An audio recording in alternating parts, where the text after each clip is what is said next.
Hola, muy buenos días. Bienvenidos a EPG Pathshala de Español. Estamos en el paper 9 que se titula Literatura Medieval. Me llamo doctora Alka Jaspal. Imparto clases de literatura española medieval en la Universidad Nehru de Nueva Delhi. En este módulo hablaremos de la literatura medieval en su contexto sociopolítico y cultural. La literatura no puede existir por sí sola. Es siempre un producto de las vivencias humanas en cada época. Puede ser mediante cualquier clase o vía de expresión, pero la más significativa es la oral, porque refleja las vivencias de campesinos, de los soldados al atardecer. Son canciones y relatos que salen del alma de los que los cuentan. Desde finales del siglo III a.C., hasta bien entrado en el siglo IV después de Cristo, la península ibérica permaneció bajo la influencia militar y administrativa de Roma. Formaba parte del Imperio Romano y se llamaba Hispania. Toda la herencia sociocultural, política, tiene su flujo natural a través de los siglos posteriores y pervive en las costumbres sociales y vivencias culturales de una aglomeración de culturas que conviven en un mismo espacio. En el siglo IV penetraron en la península los pueblos denominados bárbaros, los vándalos, los suevos y los álanos. Llegaron luego los primeros visigodos, que acabaron dominando la península en el siglo V. Algunos reyes fueron Leovigildo, Recaredo, Witiza y Don Rodrigo. La Edad Media es el periodo histórico que abarca desde la caída del Imperio Romano de Occidente hasta el final de la Reconquista. Se suele dividir en dos grandes etapas. La primera es la Alta Edad Media, que abarca el siglo V hasta siglo XIII. Y la segunda es la Baja Edad Media, que empieza desde el siglo XI hasta el siglo XV. En el siglo V cae el Imperio Romano y los visigodos invaden la península. Se rigen por una monarquía electiva, es decir, los nobles y los obispos eligen al rey, en quien depositan todos los poderes. En el año 711 después de Cristo, tras la muerte del rey godo Witiza, se forman dos bandos, uno a favor de los hijos de Witiza y otros en apoyo de Don Rodrigo, que resulta elegido. Los hijos de Witiza buscan la ayuda de los musulmanes del norte de África. Estos llegan a la península, se enfrentan a Don Rodrigo, que muere en esta confrontación, e inician la invasión árabe de la península. Los árabes van empujando a los cristianos hacia el norte, es decir, valles de la cordillera Cantábrica y los Pirineos, donde quedan estos reductos, denominados el reino asturo-leonés, del cual Castilla se independiza más tarde, reino de Navarra, reino de Aragón y los condados catalanes. En la Baja Edad Media, durante el siglo XI hasta XV, la época se caracteriza por la reconquista, es decir, el avance de los reinos cristianos hacia el sur de la península.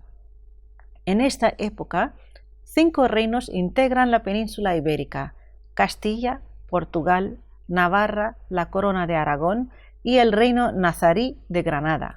La peste negra o bubónica llegó a Europa en el año 1347 y se extendió rápidamente por el continente. En el ámbito religioso se pensaba que era un castigo divino.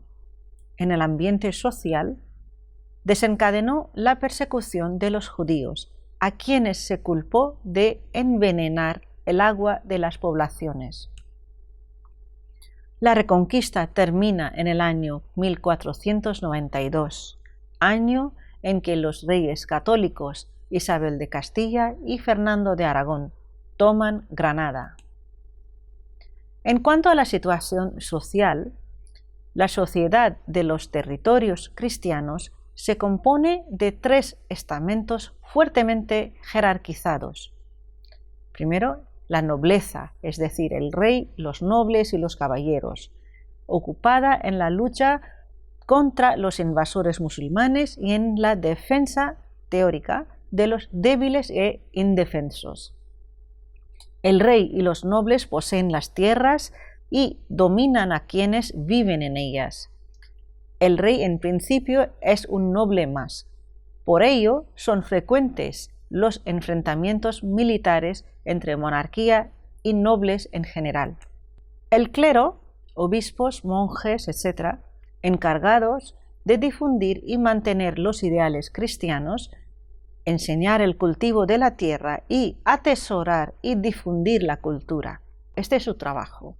El clero difunde la idea de que la vida y los sufrimientos son una prueba que el ser humano ha de soportar para lograr la salvación eterna. El pueblo, es decir, campesinos y artesanos, etc., viven en su mayor parte en zonas rurales, trabajan la tierra y entregan una gran parte de la cosecha a los propietarios de esta, es decir, rey, nobles, clero, etc. Una minoría vive en las ciudades. Posteriormente, con el crecimiento de las ciudades, surgen la burguesía y los gremios artesanales. Martín de Riquer y José María Valverde dicen, y lo cito, que el hombre medieval vive conforme en el estado en que ha nacido, sea rey, caballero, jurista, labrador, mercader o mendigo. Los que están más abajo se lamentarán de su miseria y de su indigencia, pero raramente aspirarán a igualarse con los más afortunados, porque saben que viven en un mundo en que la condición social es estable y es imposible que un labrador sea un caballero, ni que un caballero se abre para ganarse la vida. Los humildes viven conformes y sin asomo de rebeldía, que suponen imposible como elementos de una estructuración social fija e inmutable. Los poderosos son los de arriba, los indigentes los de abajo. Nada puede igualar a unos y a los otros, sino la muerte, de quien serán víctimas todos los hombres, desde el Papa y el emperador hasta el último pordiosero. En cuanto a la cultura, tenemos varios factores. En primer lugar, tenemos la cultura andalusí.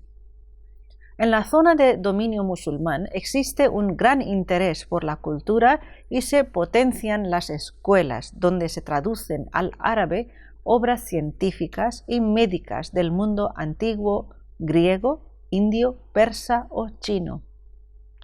Destacan las obras arquitectónicas urbanas, es decir, de ciudades, religiosas como mezquitas y militares como alcazabas y torres. En la cultura judía tenemos varios aspectos. Los judíos viven en la zona de dominio musulmán, colaboran en la traducción de las grandes obras del saber. Por otra parte, tenemos la cultura cristiana. Los monasterios se convierten en los centros culturales por excelencia. En ellos los monjes copistas reproducen, comentan y minian textos sagrados y literarios de la cultura clásica. En el mundo del arte plástico destaca el románico que, a lo largo del siglo XI, penetra en la península a través de 2 rutas, la de los condados catalanes y la del Camino de Santiago. Arquitectura, pintura y escultura tienen un marcado carácter religioso. Dios es el centro de la vida. Durante la Baja Edad Media, la cultura pasa a ser enseñada en las universidades y en las escuelas catedralicias, citas en centros urbanos. Alfonso VIII funda en 1212 el primer centro universitario en Palencia. Alfonso X lo trasladará después a Valladolid. Y en 1215, Alfonso XI funda la Universidad de Salamanca. Las universidades de la Corona de Aragón surgen en el siglo XIV. En el ámbito artístico destacan el gótico y el mudéjar. La labor educativa de la Iglesia, la potenciación de la lengua romance llevada a cabo por Alfonso X y la expansión cultural iniciada en el siglo anterior habían extendido en ciertas medidas el gusto por la lectura. El uso del papel, introducido por los árabes durante el siglo XIII, facilitó la difusión de los libros traducidos fuera de los monasterios. Cada vez se hizo más habitual la lectura de obras literarias en grupo. Todo ello coincide con la aparición de la incipiente burguesía como clase social en las ciudades, comerciantes, artesanos, pequeños industriales, etc. Sus ideales no son ya el heroísmo exaltado de los cantares de gesta o la preocupación religiosa de los clérigos, sino el bienestar material y los goces y placeres de la vida cotidiana. La Edad Media está llegando a su final. Ahora llegamos al apartado de la historia de la lengua española. Alrededor del siglo X nacen las lenguas romances peninsulares evolucionadas del latín, que había llegado a la península en el año 218 a.C. Son el navarro-aragonés, el catalán, el gallego-portugués, los dialectos mozárabes y el castellano. La evolución del latín al castellano también es muy interesante. En primer lugar, las vocales O y E tónicas diptongan en UE y IE respectivamente. Por ejemplo, fonte cambia en castellano a fuente, terra del latín cambia el castellano tierra. En segundo lugar, los diptongos AU, AI monoptongan en O, E respectivamente. Por ejemplo, paucu en latín cambia al castellano en poco. En tercer lugar, los grupos pl, cl, fl iniciales pasan a elle, a veces con un paso previo en L. Por ejemplo, en latín lo que tenemos como pluvia, en castellano es la lluvia. En latín tenemos flama, en castellano tenemos llama. En siguiente paso tenemos los grupos ct, ult, interiores dan lugar a ch. Por ejemplo, en latín tenemos multu y en castellano tenemos mucho. En latín tenemos pectu y en castellano tenemos pecho. Siguiente grupo, li más vocal da a j. Por ejemplo, en latín si tenemos mulier, en castellano tenemos mujer. Ahora llegamos a estudiar algunas características de la lengua castellana en el siglo XII. Allí destaca la pérdida de vocales, especialmente la E al final de la palabra. Por ejemplo, muert, noch, nadi. En segundo lugar, tenemos la agrupación de palabras, en general pronombres. Por ejemplo, gela en vez de sela, gelo en vez de decir selo, nol para decir no le. Luego tenemos la vacilación en el uso de los verbos auxiliares con verbos intransitivos. Por ejemplo, han entrado para decir o son entrados. Luego tenemos la vacilación en el uso de la H. Han sin H o an con H. A bien sin H o a bien con H. Palabras que conserva la F latina, por ejemplo, falcones, para decir halcones.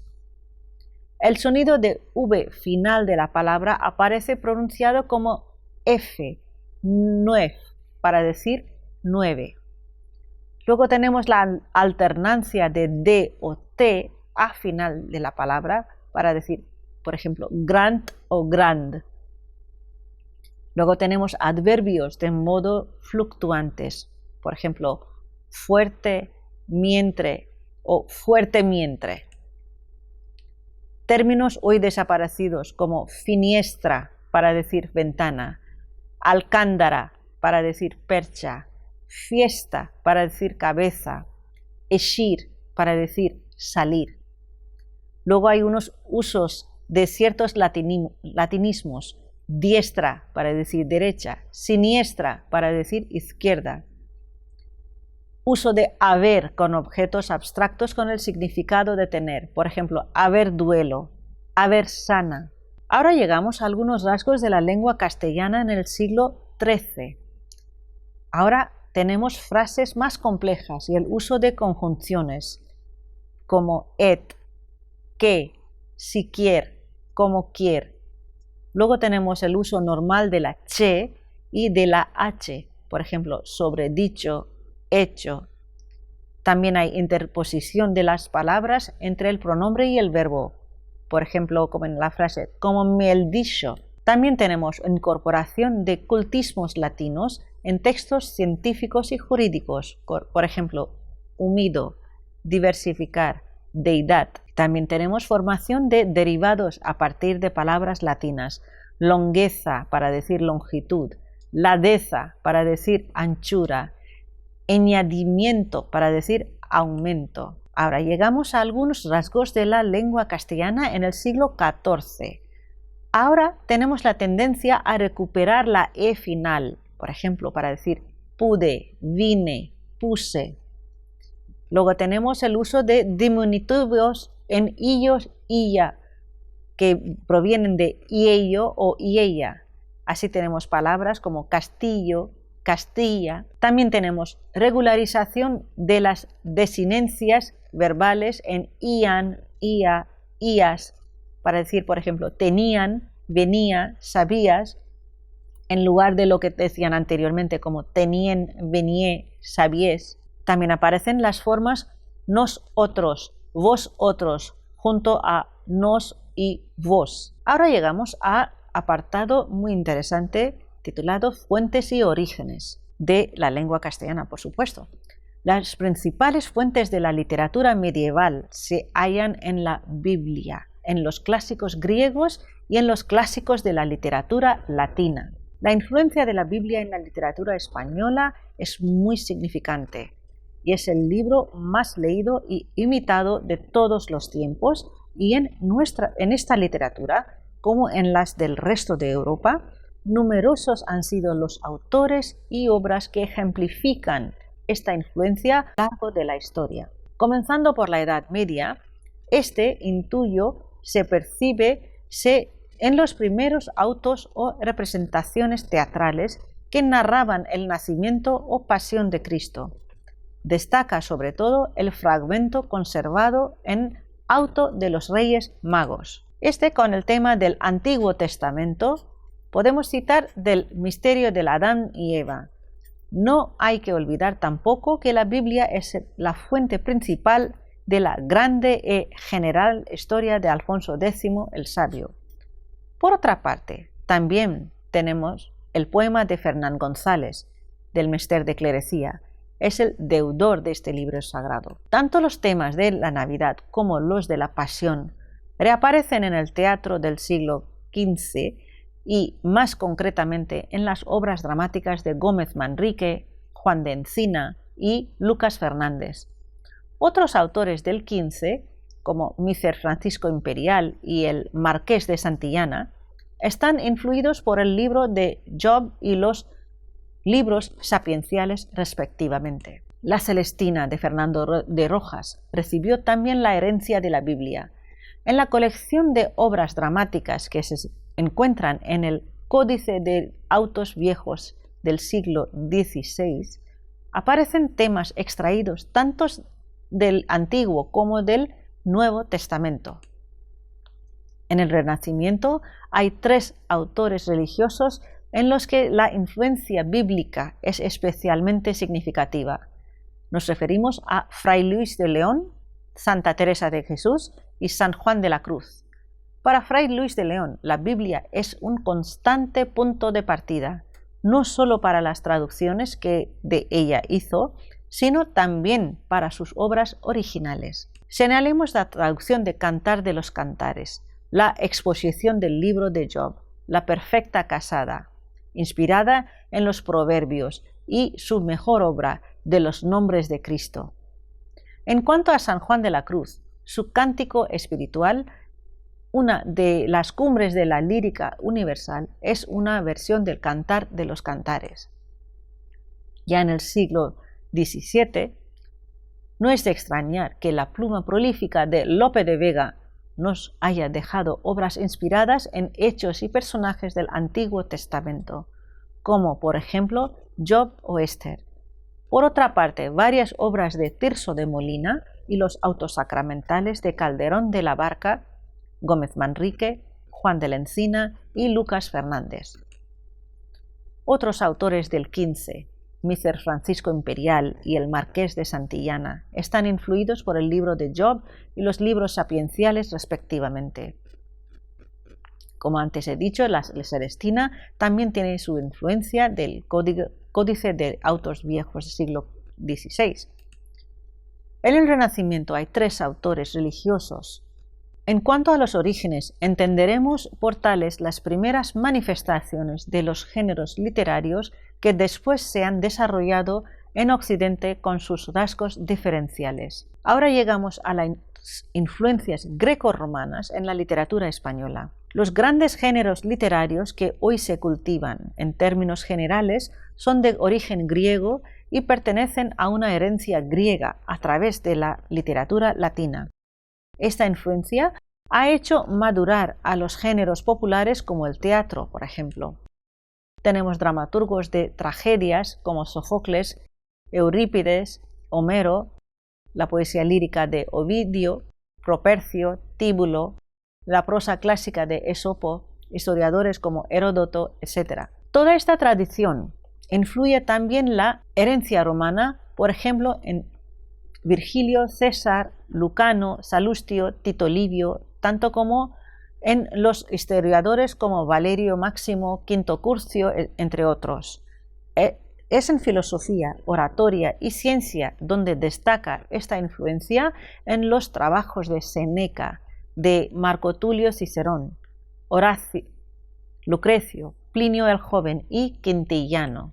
Influencias de la literatura de la India. Esto es algo muy significante para nosotros. Otras manifestaciones importantes pertenecen a la literatura de la India en el 3er milenio antes de Cristo y en lengua sánscrita. Estos géneros son, primero, del periodo védico, los himnos de aplicación litúrgica y de simbología religiosa, himnos de ritos domésticos, cantos nupciales y funerarios, conjuros, fórmulas mágicas, etc. Luego tenemos explicaciones esotéricas de sacrificios, los brahmana, y apéndices llamados Upanishad, considerados como los textos filosóficos más antiguos.